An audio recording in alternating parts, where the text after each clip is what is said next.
नहीं भाई, हम चाहकर भी पाकिस्तान को प्यासा नहीं मार सकते। मैं बताता हूँ क्यों। जिसने भी ये भविष्यवाणी करी थी ना कि तीसरा वर्ल्ड वॉर पानी के कारण होगा, मुझे वो सच होती दिख रही है। इंडिया ने अपनी तरफ से इंडस वाटर ट्रीटी खत्म कर दी है, जिसके तहत इंडिया को अब इंडस वैली की 3 मुख्य नदियों का पानी पाकिस्तान के साथ शेयर करने की कोई मजबूरी नहीं है। बट फिर भी इंडिया कितना ही चाहे पर वो इन तीनों नदियों का पानी पाकिस्तान में बहने से रोक नहीं सकता। इंडस वैली में 6 मुख्य नदियां हैं, जिसमें से 3 नदियां ईस्टर्न है और 3 वेस्टर्न। ईस्टर्न नदियों में आती है रावी, ब्यास और सतलज। इन तीनों नदियों का 94 से 96% फ्लो इंडिया में ही होता है, इसलिए इनसे कोई प्रॉब्लम नहीं। फिर आती है वेस्टर्न रिवर्स, इंडस, चेनाब और झेलम।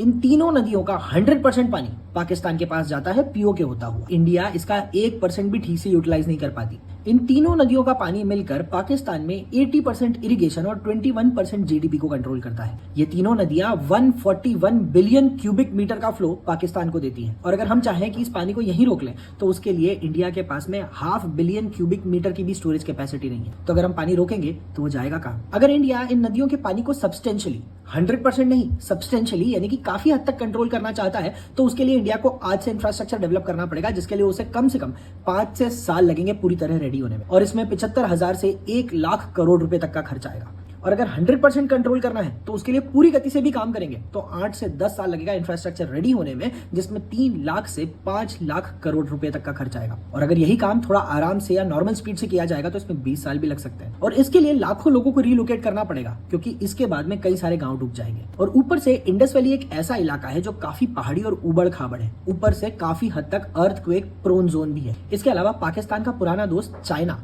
और कई सारे ऐसे नेशंस जो पानी रोकने पर इंडिया पर प्रेशर डालेंगे, हमने अभी उसे कंसिडर ही नहीं किया है। इन सब के बाद इंडिया के पास सिर्फ 2 ही रास्ते बचते हैं। इन तीनों में सबसे छोटी और इजी नदी है छेनाब नदी। इंडिया को उसके ऊपर बांध बनाना अभी से शुरू कर देना चाहिए। इससे हम पाकिस्तान को 26 बिलियन क्यूबिक मीटर के पानी का झटका दे सकेंगे। और इस पानी को डाइवर्ट करके कनाल्स के थ्रू पंजाब में लाना चाहिए, पंजाब गवर्नमेंट के साथ हाथ मिलाकर, जिससे पंजाब में इरिगेशन को काफी हेल्प मिलेगी। दूसरी तरफ हमें इंडियन आर्मी को भेजकर एलओसी क्रॉस करके पाकिस्तान आर्मी को पुश बैक करवाना चाहिए। इससे हम जितना ज्यादा हो सकेगा उतना ज्यादा पीओके वापस एक्वायर कर सकेंगे। हमारी लॉस्ट लैंड हमें वापस मिल जाएगी और ऊपर से इन तीनों नहीं, इन 6 नदियों के ऊपर हमें और एक्स्ट्रा कंट्रोल मिल सकेगा। आज इंपॉर्टेंट ये नहीं है कि पाकिस्तान के साथ हमारा वॉर शुरू होता है या शांति समझौता होता है, लेकिन इंडियन गवर्नमेंट को इन तीनों नदियों के ऊपर इंफ्रास्ट्रक्चर डेवलप करने का काम शुरू कर देना चाहिए। क्योंकि इससे अगर भविष्य में पाकिस्तान के साथ फिर ऐसी कोई गर्मा गर्मी का माहौल तैयार होता है तो हमारे पास में एक स्ट्रैटेजिक एडवांटेज होगा, जिससे हम पाकिस्तान को दबा सकते हैं। आपके इस चीज के ऊपर क्या विचार है, कमेंट करके जरूर बताना।